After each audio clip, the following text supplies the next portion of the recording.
It was winter on Robben Island.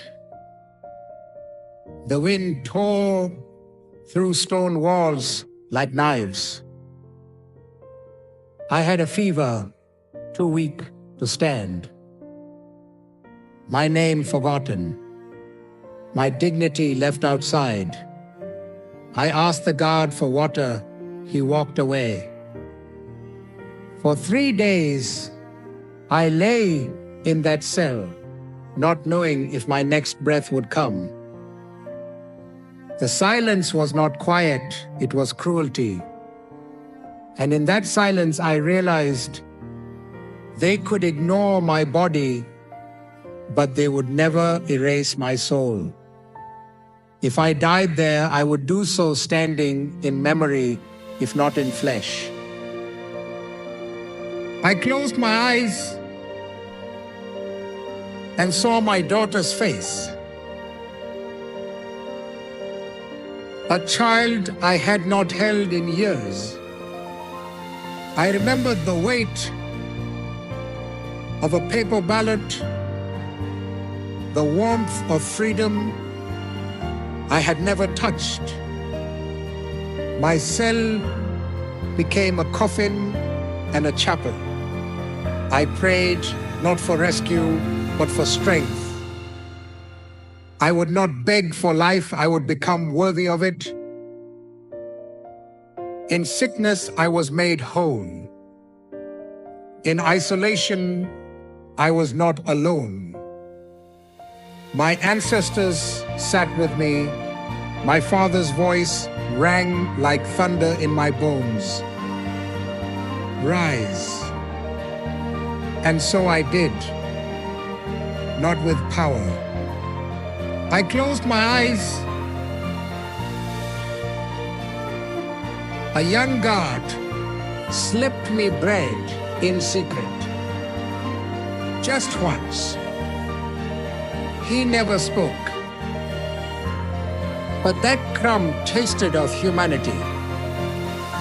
Not every enemy wears hate forever.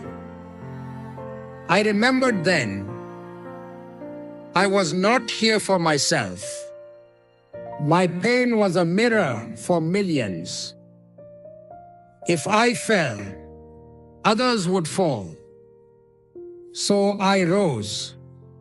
I forced myself to stand, to breathe through the ache, to count each heartbeat like a drum of resistance. Even in dying, I chose dignity. My illness became my protest. My breath, each one, became an act of rebellion. That night, and the next, not because they cared, but because I refused to disappear. Pain shaped me, but purpose carried me. I understood then, they feared my death as much as my life. A martyr was louder than a prisoner, so they gave me medicine, not mercy. But it was enough. I healed slowly, silently, without gratitude. I did not hate the guards. I pitied them. They were prisoners of fear, and I, sick, forgotten, was still more free than they could imagine. That day I almost died. I became invincible, not in body, but in belief. I understood that survival was not the goal. The goal was memory, legacy, a voice that outlives walls. I did not forgive the system, but I forgave the man who brought me water.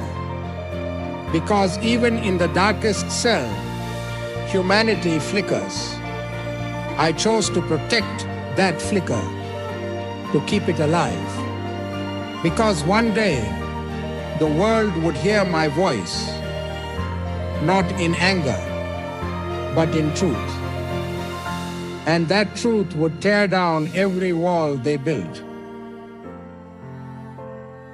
Robben Island did not give me comfort. It gave me clarity. When the fever broke, I was no longer the same man. I had learned to suffer without surrender. I had tasted death and found within it the flavor of resistance. I understood my jailers were broken in ways I could not fix. So I built myself silently, every breath a brick, every step a stone. I would carry this prison with me, not as a wound, but as a weapon. One day, I would walk free, and I would never walk small again. Years passed after that day, but it stayed with me. Every cough reminded me how close I had come. Every breath reminded me I had work left to do. My body healed, but my spirit sharpened. I taught the younger prisoners how to endure. I shared stories like medicine, truths like tools. I told them, this pain is not the end, it is the test. And you must pass it not with hatred, but with vision. Because when we leave these walls, we will lead a nation. And a nation must be healed to stand. There were nights when I doubted, when even the stars seemed too far, when my hands trembled and I feared no one would remember us. But then I would hear footsteps down the hall, a whisper through the bars, a letter smuggled in with news of marches, protests, chants, and I knew we were not forgotten. Our suffering had a rhythm. Our silence had an echo. We were not alone. We were the drumbeat beneath the growing movement. And it would not stop, not until justice stood at the gate. To the world outside, I was a symbol.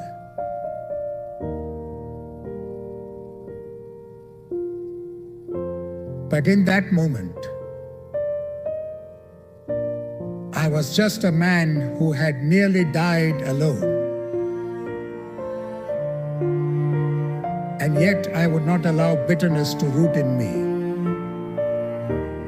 I had faced death, not with anger, but with purpose. They could take my health, my years, my freedom, but not my choice to forgive. That was mine alone. And in that choice, I became larger than their prison. I became the voice of endurance, a spirit they could not cage. And every moment after that, I lived like it was borrowed fire. Not just to breathe, but to become. To turn that cell into a chapter, to turn that sickness into scripture. I stood again in court one day, not to be sentenced, but to speak as a free man. And when they listened, they did not hear weakness. They heard a man who once lay dying in a forgotten corner of the world and rose, not to punish, but to rebuild. That is how change survives, not by vengeance, but by those who remember their pain and still choose to lead